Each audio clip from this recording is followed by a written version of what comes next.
Hello, everybody. I'm Howie Hawkins. I was the Green Party and the Socialist Party candidate for president in 2020. And this is Green Socialist Notes, where we talk about continuing to educate and organize around the eco-socialist program that Angela Walker and I ran on in 2020. And first, the programming note: next week, we're going to have two guests, Steve Early and Suzanne Gordon, who have a new book out called Our Veterans. Steve was a union organizer for many years and has written books on the labor movement. Suzanne Gordon has written books on healthcare. And this book is about, saving the VA, how the Democrats are exploiting veterans for militaristic purposes. We're going to talk about the union organizing that the Texas National Guard is doing, because Governor Abbott down there has deployed them to the border, supposedly to stop migrants from coming in. And National Guard people say they're like mall cops. All they can do is call the Border Patrol if they see something. And so they're organizing around that and some other issues. So we're going to be talking about that book, which I will read. I'm going to do a review. I do have the proof copy of it. It's coming out this summer. So that should be an interesting discussion. So this week, of course, the big news is the leak of this draft decision overturning Roe v. Wade from Justice Alito. And, all I can think is the Democrats could have forestalled this many times over the last 50 years. They could have codified the Roe v. Wade. They had a majority, Democrats, they had the presidency in both houses of Congress, at least for one session, congressional session under Carter, under Clinton, under Obama, and under Biden. And Obama said on day one he would sign a bill to codify Roe v. Wade. He campaigned on that in 2008, and then he did nothing. And they had the votes. They certainly had the votes that first session. They had strong majorities in both houses.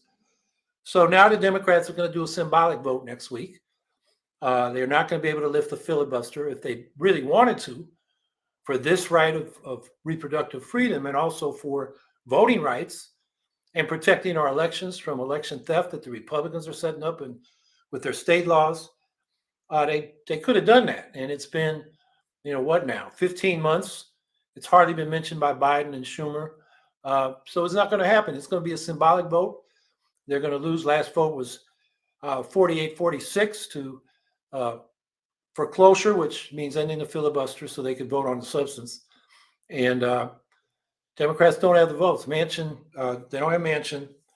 And I don't know why they were 2 votes short last time, but that's what it looks like they're going to get again. So here we are. And, people tell us, the Democrats have been, been all over the social media trying to blame Jill Stein for this decision, as if in 2016 she spoiled the election. The fact is, we know from exit polling in that election that 61% of Green Party voters for Jill Stein would have stayed home if she wasn't on the ballot. And you plug those numbers into Wisconsin, Michigan, and Pennsylvania, and it wouldn't have changed the result. Clinton still would have lost. So the Democrats need to look in the mirror, because they've had many opportunities to codify abortion rights, and they have not. And then to go around and blame the Greens, that's just trying to divert attention from, who's responsible. And it's just another reason why we need the Green Party, so that, we don't just talk stuff, we actually do it. And then the other big news this week is that we reached 1 million COVID deaths in this country, and the World Health Organization, looking not at reported COVID deaths by a lot of countries that don't report the real number, but looking at the difference between what the death rates would have been had trends continued and what they've been since the pandemic started. 15 million deaths around the world. And we still have vaccine apartheid. We still have the pharmaceutical companies' patents protected. The Biden administration is getting lip service to changing the rules in the World Trade Organization so that they could lift the patents and make it cheaper for other countries to obtain and actually produce these vaccines. Biden has a lot of authorities under the Defense Production Act and antitrust laws. He could have done this unilaterally, and he has not. And so we've got new variants. I mean, I'm out here petitioning, and I'm wearing my mask and got my hand sanitizer. I'm very unhappy that I have to go out along with other Greens in New York State and get 45,000 signatures in 42 days. No relief from the state, although the corrupt lieutenant governor got indicted for bribery, fraud, and I guess misrepresenting records for basically a kickback scheme where he got campaign contributions from somebody he promised a state contract for. So in the New York law previously, you're stuck on the ballot. Andrew Cuomo was stuck on the ballot after he lost the Democratic primary for governor in 2002. He was stuck on the liberal line. And of course, he didn't campaign. The liberals didn't get enough votes, and they've never been back on the ballot. So that's been the history. But now, as a favor to the governor, the Democratic legislature, basically in a day, changed the law so she could replace this guy who was stuck on the ballot with somebody else. Meanwhile, we're getting no relief. We have gone to court because another thing happened in New York is they threw out the redistricting. The Democrats did extreme gerrymandering, so they've thrown out the congressional and state Senate districts, and now they have to be redrawn by an independent, what do they call them, a map master or something, the judge appointed. But we won't know until pretty much the end of May what the congressional districts are, and we have to get at least 500 signatures in half the congressional districts on our petition. That's 5 times the old standard of 100 signatures in half the congressional districts. Of course, the petition of 45,000 in 42 days is the hardest petition we can find in the world. The next hardest is if you want to run as an independent for the State Duma from an oblast, which is like their state in Russia, it's 15,000 signatures in 45 days. The old standard in New York was 15,000 in 42 days.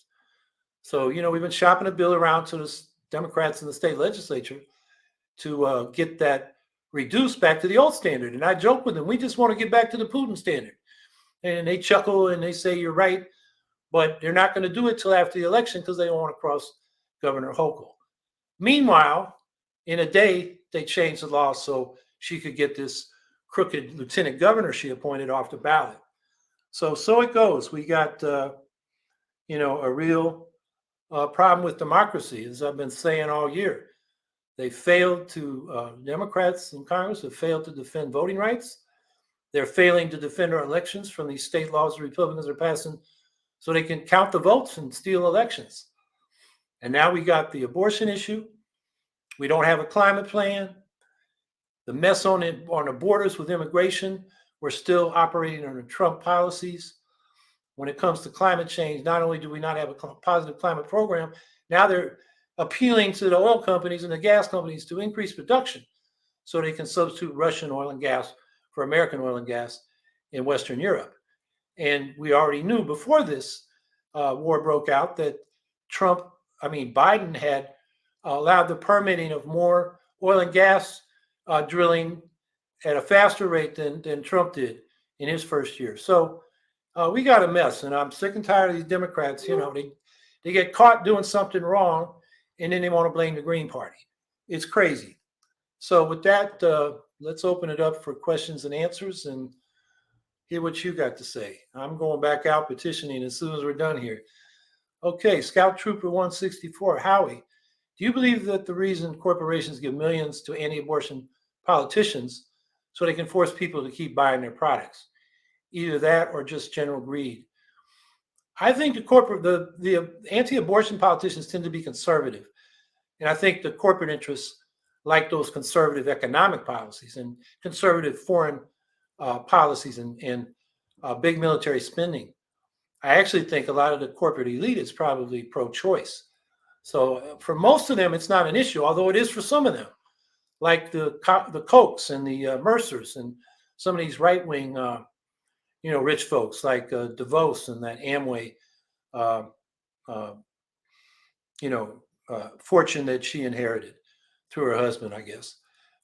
So yeah, there's some anti-abortion corporate interests, but I think mainly it's they They want, conservative policies that allow them to go about business without decent regulation. And, we keep spending more and more on the military budget. That's not about our defense, but about trying to be, full spectrum dominance around the world. It's imperialism.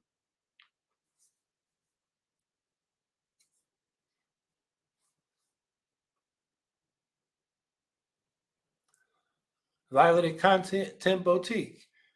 Are they blaming the Greens? SMH. I'm not that familiar with those acronyms, but somebody will put it in the chat. So, yeah, of course they're blaming the Greens. It was all over. Jill Stein was trending because the Democrats were attacking her for 2016, trending on Twitter. And it was silly. I mean, these people, Greens would get on those threads and point out that, hey, Obama promised to codify it. He campaigned on it and he didn't do it. And so, shake my head. Okay, they're blaming the Greens. Shake my head. That's right.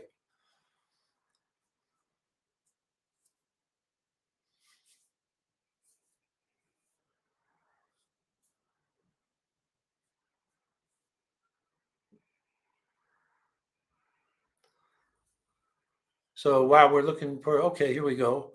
Violated content boutique. Howie, if our sea levels are rising, can we pull that extra water and use desalination to use that water for our daily lives? Oh man, there's so much water pouring out of Greenland and Antarctica and the glaciers in the mountains. Plus, the sea gets warmer, it actually gets bigger in volume. That contributes to sea rise. I mean, that's more water than we can use. And desalination takes a lot of energy.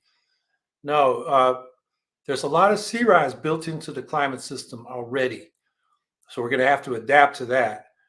And if we want to prevent it from going to catastrophic levels, we got to stop releasing carbon into the atmosphere. The International Panel on Climate Change, their sixth assessment report said we got a peak in 2025. I was said probably 100 days ago, that was 1,000 days, maybe it's 900 days from now. And nothing's happening on that. The big petrostates, the US, Russia, Saudi Arabia, Iran, they're all pushing oil and gas. And we got a huge problem. And, we need a global Green New Deal that, we're campaigning on that in New York. Gloria Matera and I, my running mate for lieutenant governor, we were the first candidates in this country to campaign for a Green New Deal in 2010. And here we are 12 years later. But the one thing we can do in New York, if we can get it, is New York would rank 11th in the world if it was a nation, and it's the size of its economy. It's bigger than Russia's, which is the 11th now. So that would set a powerful example for the nation and the world. And the economic benefits of this big investment in transitioning our whole energy system to clean energy and renewables will create a booming economy. So I think it will set a great example. And we got to move fast. I mean, we're running out of time. As we've used as a slogan in some of our campaigns, real solutions can't wait. We first used that in 2012. It was true then, it's even truer now.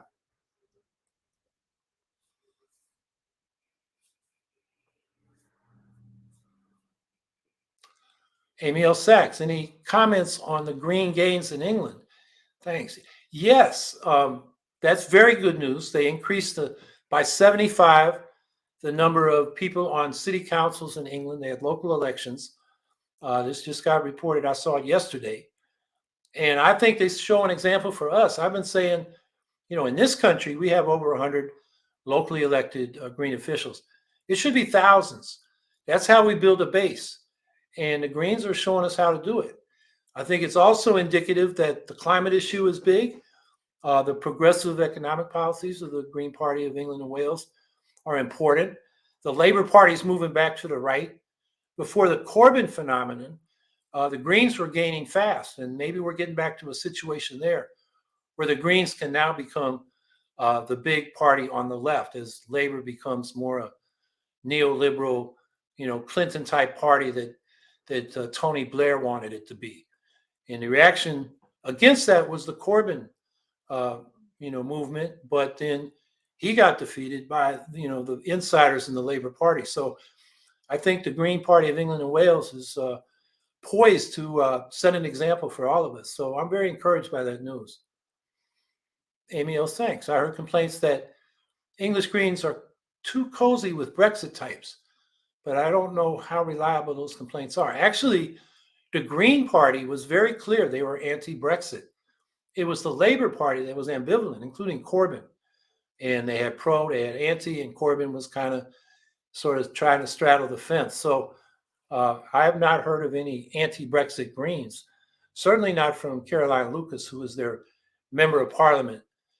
So I think it's the Labour Party where that, was trying to cozy up to the Brexit types. And Brexit, was not just getting out of the EU, which is a centralized, undemocratic, neoliberal economic arrangement.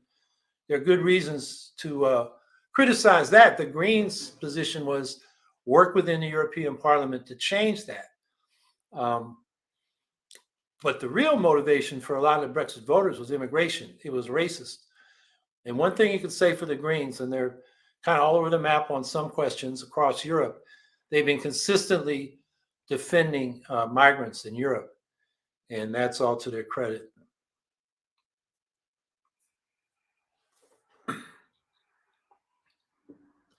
Scout Trooper 164. Howie, the people with control are under the demand of super PACs, and it's highly unlikely anything will be done with them involved. What pieces of advice can you offer to keep morale? Mine is low. Well, I think look at what the Greens in England did. We can win local elections. Those elections are not determined so much by money, but is by talking to voters. We can go door to door in these local districts. And we also need to be active between elections so that people know that we're not just showing up for their vote, but we're there with them on these issues. And we're listening. I've talked about deep canvassing. We should be going outside our usual suspects. You put a Facebook event up and you get, the people that are likely to see your Facebook event and already agree with you. But we got to reach out to other folks and explain to them what we're doing. And also listen to them and hear what, their concerns are. I find in every election there's an issue that I hadn't really thought about, but the voters are. And people respect the fact that you listen to them, even if they don't agree with you on their policies, because the fact that you respecting them and listening to them. So I think all those things can be done. And then as we elect more local candidates, we're credible as people that go in elections. And then when we go to the state level and the House of Representatives, people say, well, we elected this person to the city council or the county legislature. Why not to Congress or to the state legislature? So I think we got to build this thing from below.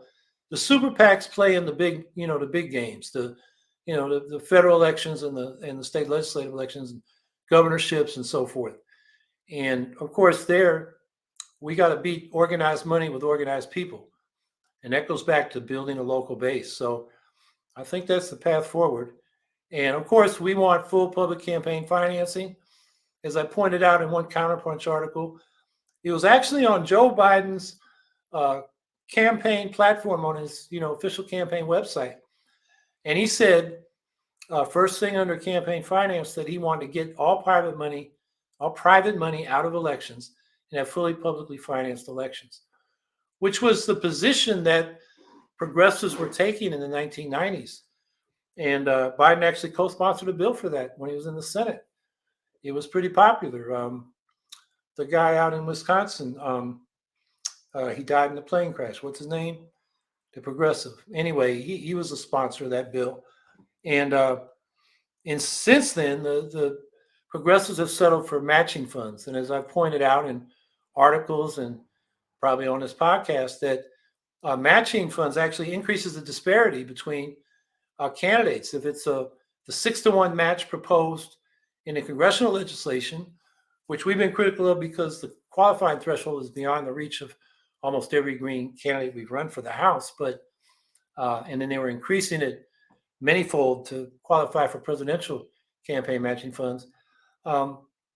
If you're, it's $50,000 is the minimum you need to raise for a House race in this proposal, which hasn't passed. So if you raise $50,000, you get a 6-to-1 match, you'll end up with 350,000. And then you're running against a candidate who say raises 100,000. Well, a 6-to-1 match there means they will have 700,000. So the difference grows from 50,000 to 350,000, sevenfold. So this matching fund scam is a scam, and it actually, because of the high thresholds, just provides more. It adds public money to the private money that dominates the election process, because there are no restrictions on receiving private money in these proposals. So it's not really public campaign financing. It's publicly subsidizing the corporate finance candidates, and that's why we've been opposed to that part of what originally was the what do they call it? Freedom to Vote Act. God, I'm forgetting the name, but it went through 3 iterations. None of them passed, but that was their voting rights bill, and it had public finance in there. We argued that take the public financing part out because it's a mess, and pass the voting rights and some of the other reforms in there, which were good. But of course, Congress can't get anything passed, so the super PACs are ruling at that level. But Scout Trooper, go to the local area. You can win there and build a base, and those wins are they're good for your morale. Yeah, Paul Wellstone. Thanks, Amy. That was the senator I was trying to remember. He was for full public campaign financing. Amy L. Sachs. Okay, here we go. Wellstone perished after breaking his promise to not seek yet another term. Only Counterpunch was daring enough to point that out. So I had, if I knew that, I'd forgotten it. He had self-imposed term limits. And then once he was in, he didn't impose them on himself. Yeah, that's breaking his promise. But, given who was in, the Senate at the time, Wellstone was, better than the rest of them. So, but I guess he wasn't perfect. Garrett Wasserman, how is petitioning going in New York? What are voters that signed the petition saying they want to see as top political priorities? How can folks support petitioning efforts? Well, we're trying our hardest. People are out there today. There's a big marijuana march in New York City where we have petitioners. I mentioned the Crawfish Festival here in Syracuse. I know up in Rochester, they call it the public market. It's a big farmers market where Greens are out. I know they're out in Buffalo and Binghamton and Albany. There's another event in Albany. I forget, they invited me down there, but I had this Crawfish Festival. So we're out there doing our best. What are the voters saying? Mostly they're saying, what? The Green Party got off the ballot? And I have to explain to them this law that Andrew Cuomo got passed to knock the Green Party off the ballot. He got it passed in April 2020, attached to the budget package. It wasn't much debated. It was while we were locked down with COVID. So he snuck it under the radar and increased by more than threefold the number of votes we needed to stay on the ballot. So, and doubled the frequency. It used to be every 4 years for governor. They added every 2 years, so as president. So when we ran for president in 2020, we needed 173,000 votes instead of 50,000. We didn't reach that in New York. So we lost our ballot line. To get back on, now we need 45,000 signatures in 42 days instead of 15,000, which we've done many times before. The major parties only need 15,000 if, well, first of all, the candidates that are nominated by their state committees don't have to get any signatures. So Governor Hochul didn't have to get any signatures. And the designated Republican Lee Zeldin didn't have to get any signatures. Others who want to primary them have to get 15,000 in 42 days. That's 1/3 of what we have to get. And then they increased fivefold the number of signatures we need in each congressional district, as I mentioned, or in half the congressional districts from 100 to 500. So we also this week, I didn't mention this, we, with the Libertarians, went to the judge who overthrew the redistricting, the gerrymandering that the Democrats had done, and asked for a temporary restraining order, an injunction, so we don't have to meet that distribution requirement for the congressional districts. And we also asked, given the circumstances of COVID and just the blatant unfairness, that the number be reduced to the old number of 15,000. This is a conservative Republican judge. We'll see what he does. I don't know. But anyway, we're trying on that angle. In terms of priorities, people say, well, what's the Green Party about? My standing line has been, we're about the environment, fair elections, and universal health care. And that's about all I get time to say. People grab the petition. Yeah, I'm for that. And I really haven't had a lot of people don't want to stop and have long discussions on priorities. So I'm not getting a feeling, because this is kind of fly by canvassing. You get the signature and you move on. Not having a whole lot of in-depth political discussions. A few. And how can people help? Well, they can go to www.hawkinsmatera.org. And there's a donate page. We need money because we're paying petitioners $20 an hour to help us get the number of signatures we got. Volunteers alone is not going to get us 45,000. There it is. And that's the donate page. There's also a volunteer page on that website. And we did get an injunction. I say we, the libertarians, actually did the legwork on this. And we got an injunction against the law. New York was the last state that did not permit out-of-state petitioners to collect signatures and witness those signatures. There's a witness form on the petition. And so people from out of state now can come in and petition in New York.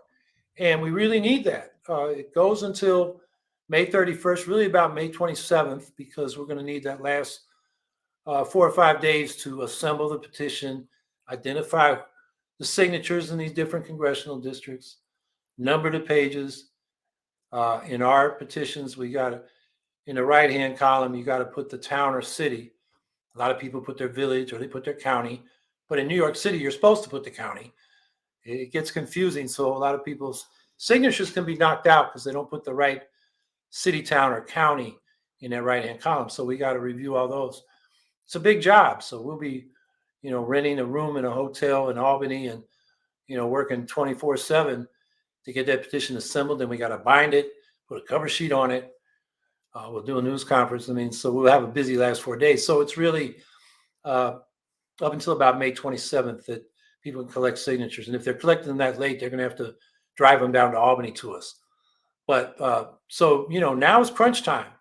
So anybody that can volunteer, if you can drive into New York or fly in, we'll set you up. And if you go to the volunteer page and volunteer there and put a note that that's what you want to do, we'll get back in touch with you and set you up.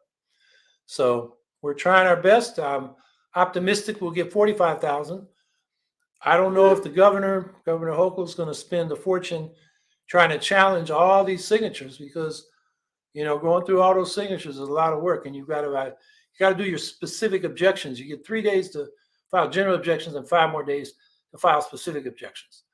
So they got to put together a document, that's, this big, objecting to all the signatures.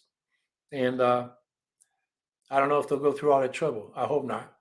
So we're on the ballot, and the issues we're raising will then be raised that otherwise will not be raised.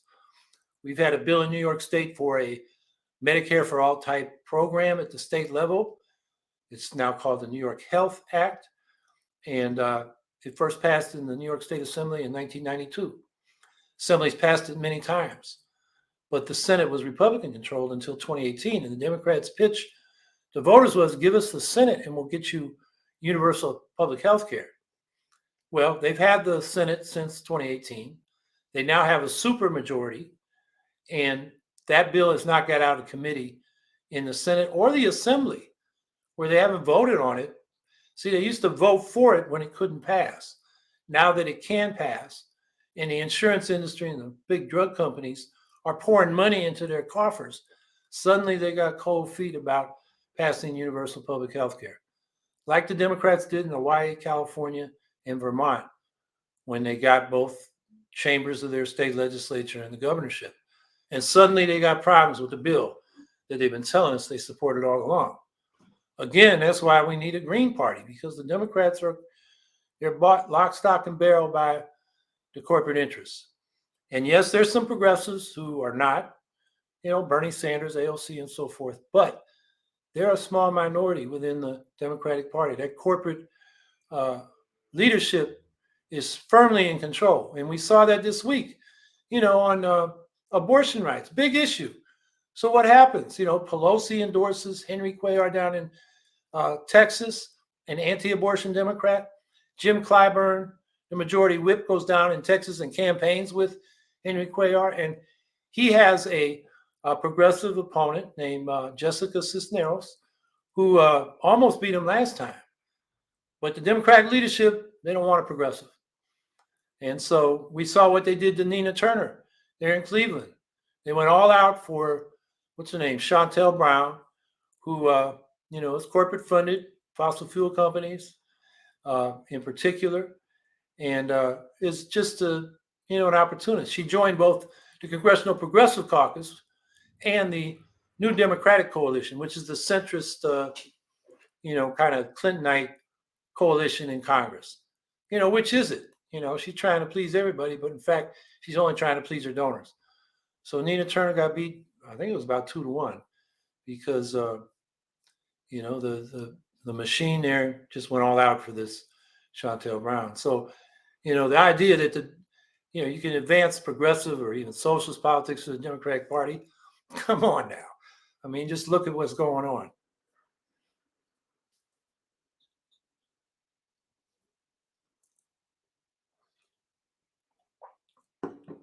Eric Gray, how would you solve the nationwide teacher shortage? First of all, teachers need a pay raise.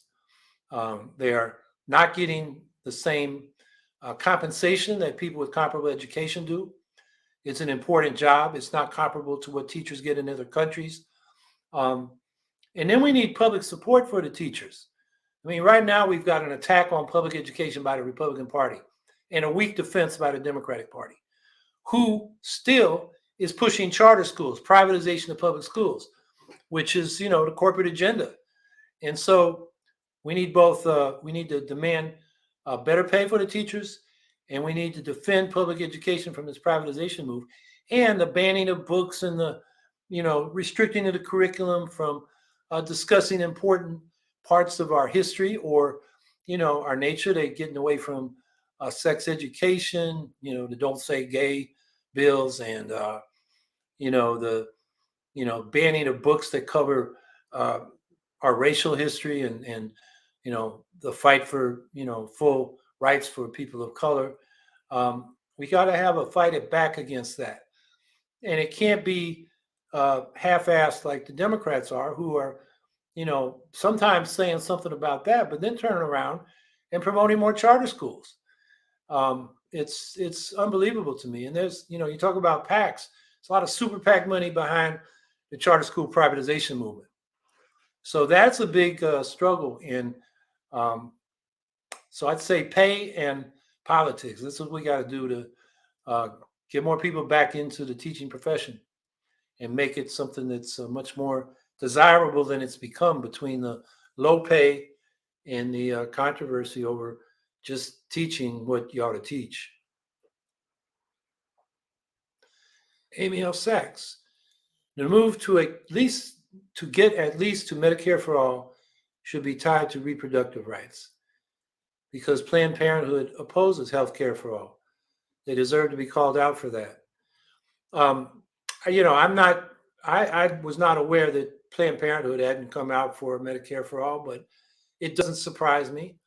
And I agree, they should be called out for that, because reproductive rights are legitimate medical services that should be covered by Medicare for all. That's another thing Pelosi did. She took out coverage of reproductive services and abortion in particular from Obamacare when that was being pushed through the House. So, and then the Democrats want to blame the Greens.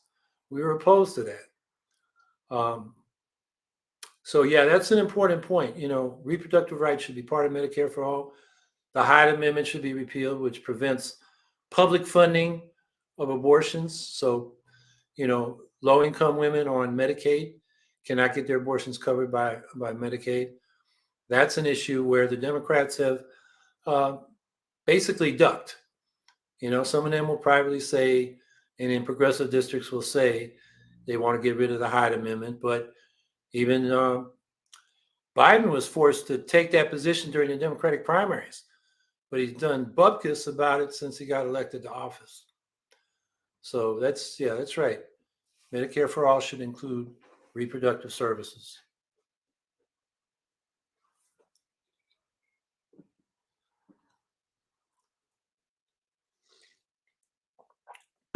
Mark Blazin, tell us about the future of our constitutional republic. Well, I guess I'd say the future is up to us. The Democrats have not been defending our rights, voting rights, and reproductive rights.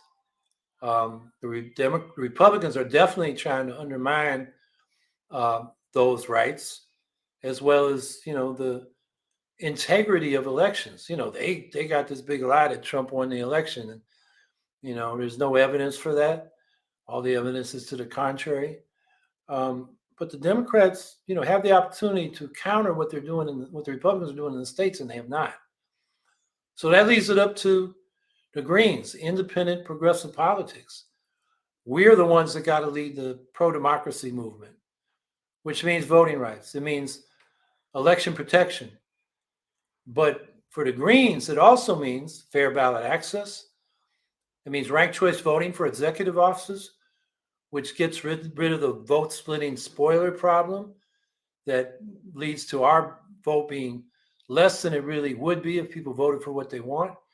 And then we need proportional representation in legislative bodies. I think the best way to get that is ranked choice voting from multi-member districts. There's legislation in the House called I think it's called the Fair Representation Act. Jamie Raskin's one of the sponsors. It only has, 9 or 10 sponsors. The whole, squad should be on it. They're not. The whole Progressive Caucus should be on it. They're not. So I think that's something we can push. Make that an issue where we can run congressional candidates, force the other candidates to take a position. Even if we don't have candidates, raise it in debates and various forums around these congressional elections. Because winner-take-all single-member districts systematically exclude political minorities, which would include the Greens in most districts, but also members of or supporters of a major party that's a minority in that particular district. So we have basically one-party districts all over the country that are not competitive.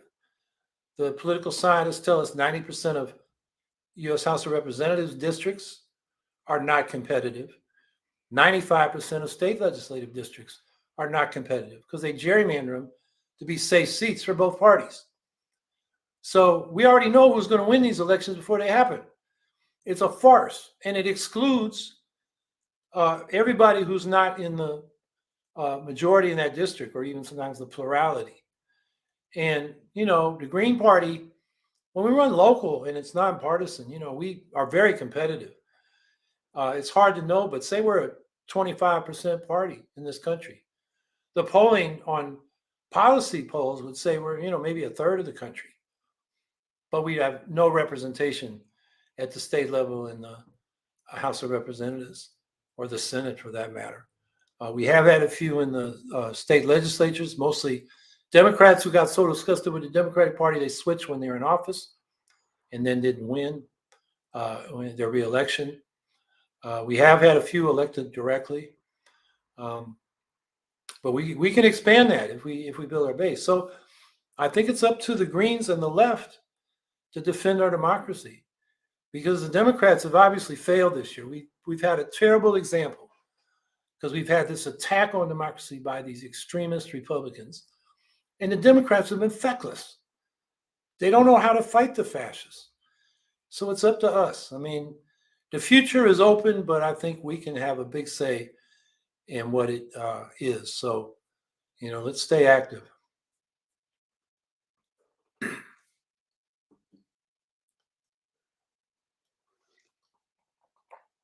Sensi, are you a socialist? Yes, I'm a democratic socialist, as much from the libertarian or anarchist tradition as the uh, democratic socialist tradition. Um, the anarchists kind of mad at me because I do a lot of electoral politics.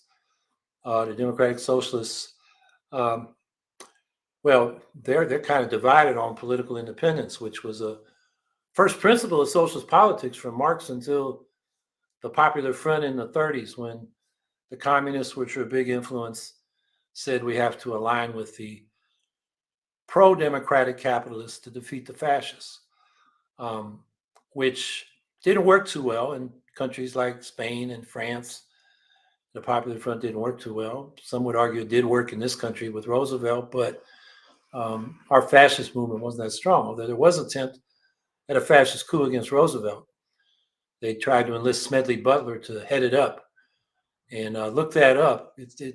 Butler spilled the beans, and there were hearings in Congress. It's not much discussed in American history, but it did happen. There's enormous evidence for that. So yeah, I'm a socialist. I'm a socialist because capitalism is a system of endless growth. It's built into the system. You know, every firm's got to grow or they're going to die in the competition in the market, which imparts a growth dynamic to the whole economy that has no sense of balance or reciprocity with the environment. So capitalism is killing the environment.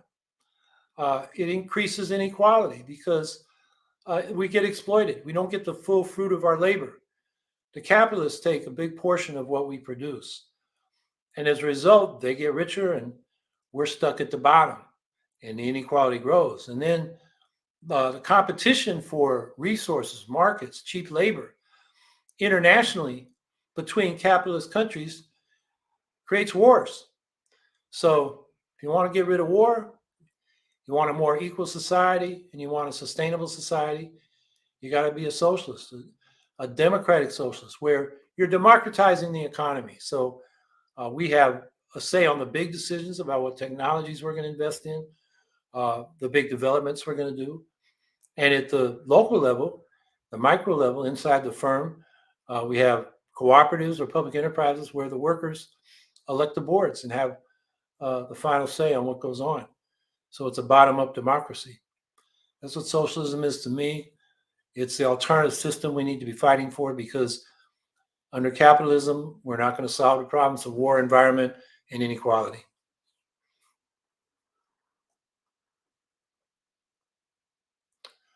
Scout Trooper 164.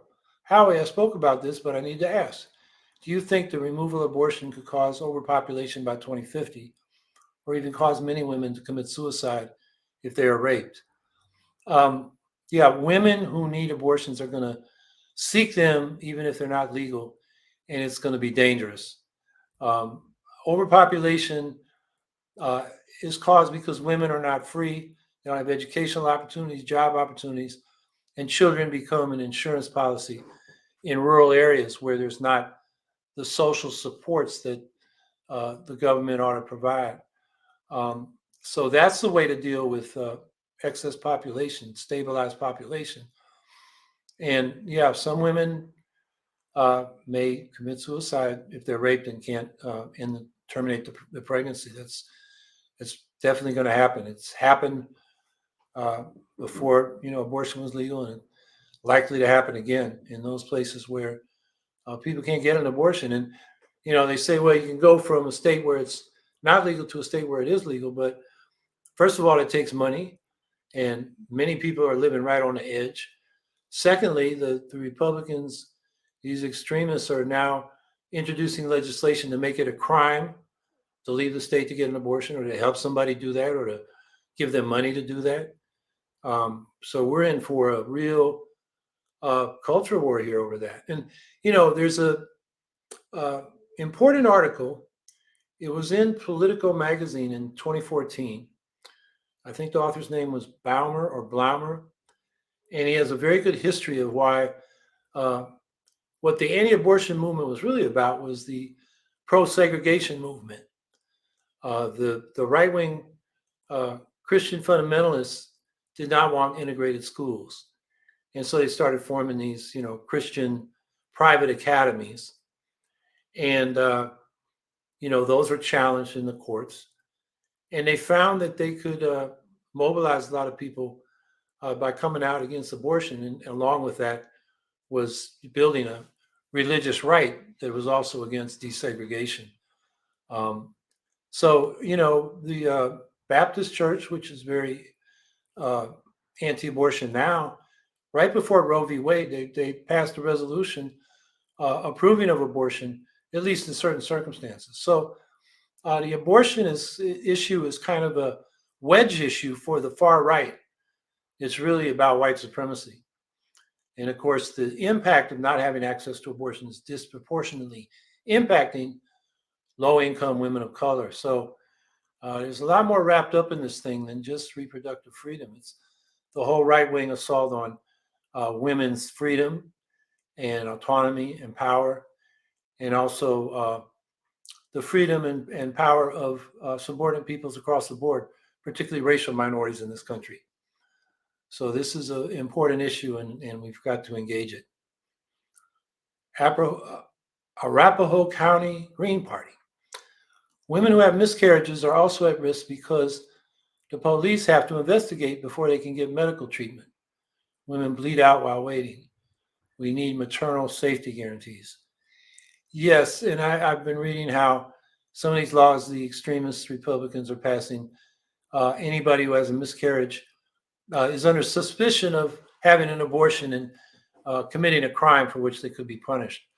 So this is really, Arapahoe County. Abortion is also about privacy. Many privacy rights hinge upon Roe. Definitely true. This is, enormous decision that the Supreme Court's about to make. It has ramifications starting with abortion, but it goes much beyond that.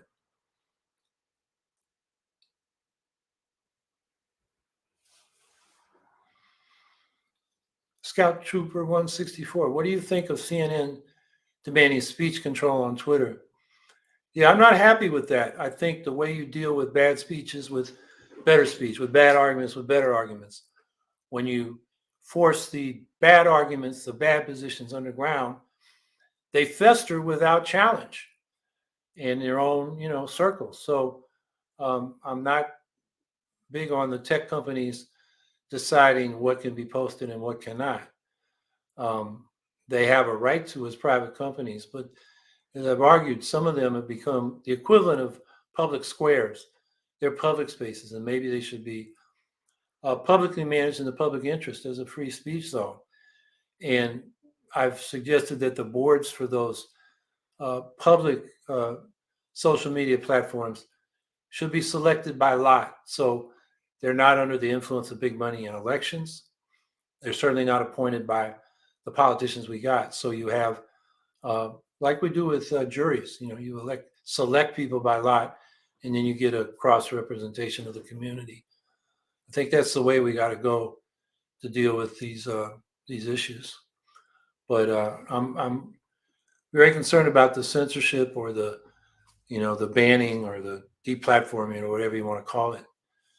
Because the people that need to be criticized, they're going to get the word out to their people, and it's going to fester without broader criticism. And that's a problem. It really doesn't suppress, like the white supremacy or the, all these big lies about who won the election in 2020.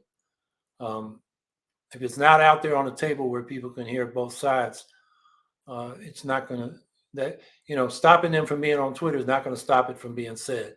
It's going to get said, and the people that are inclined to believe that nonsense, they're going to be talking to each other on other platforms.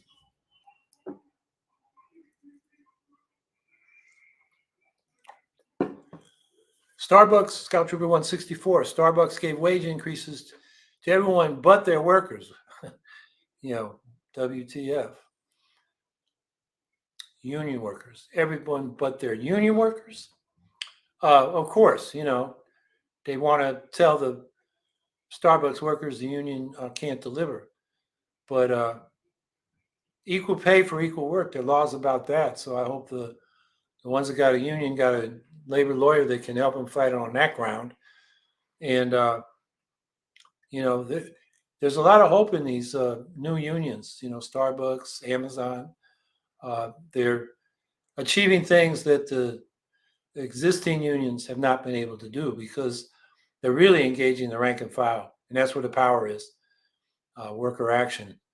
I mentioned this, and I think I mentioned it last week. Somebody asked me about that book, No Shortcuts by Jane McAlevey. And, her point, which I think is right, is that, the unions can't win by having these corporate PR campaigns where they, hire a PR firm to criticize the corporation, give them a bad reputation, but they don't engage their own workers who can take job actions, including strikes. They really have power and can force corporations to deal with the issues. So this new union movement, I hope it grows, and I hope we can all support it. And we'll be talking a little bit about that next week with Steve Early and Suzanne Gordon.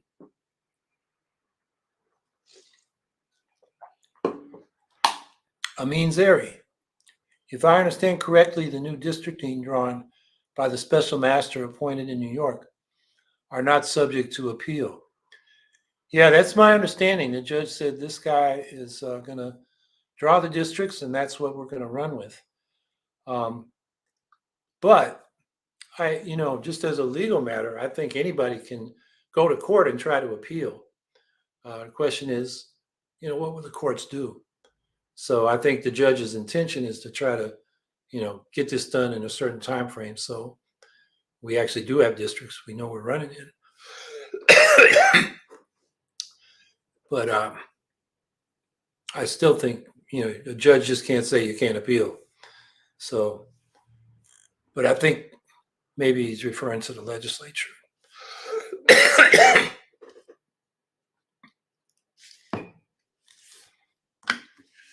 Scout Trooper 164.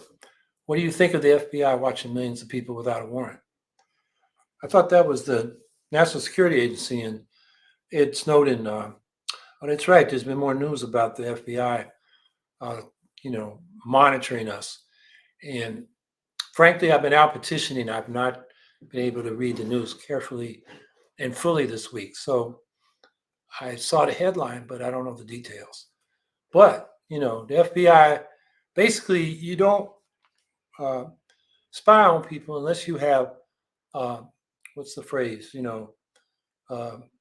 sufficient cause or, probable cause that they're committing a crime. If you just spy on people in general, then you're getting into a real police state, and we don't want that.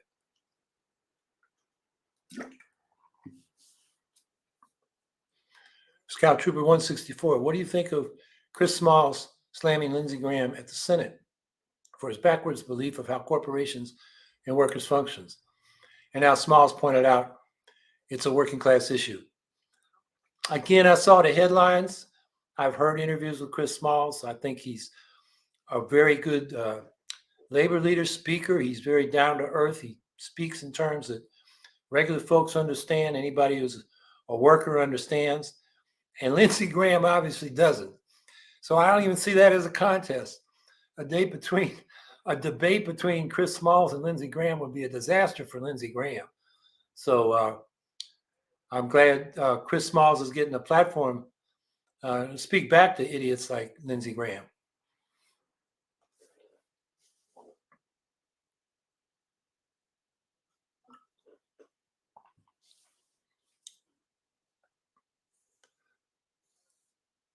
Okay, I guess we're wrapping up. No more questions are coming. I want to get back out to that crawfish festival, and I got 100 signatures before I came here. I want to get 100 more before that thing closes up.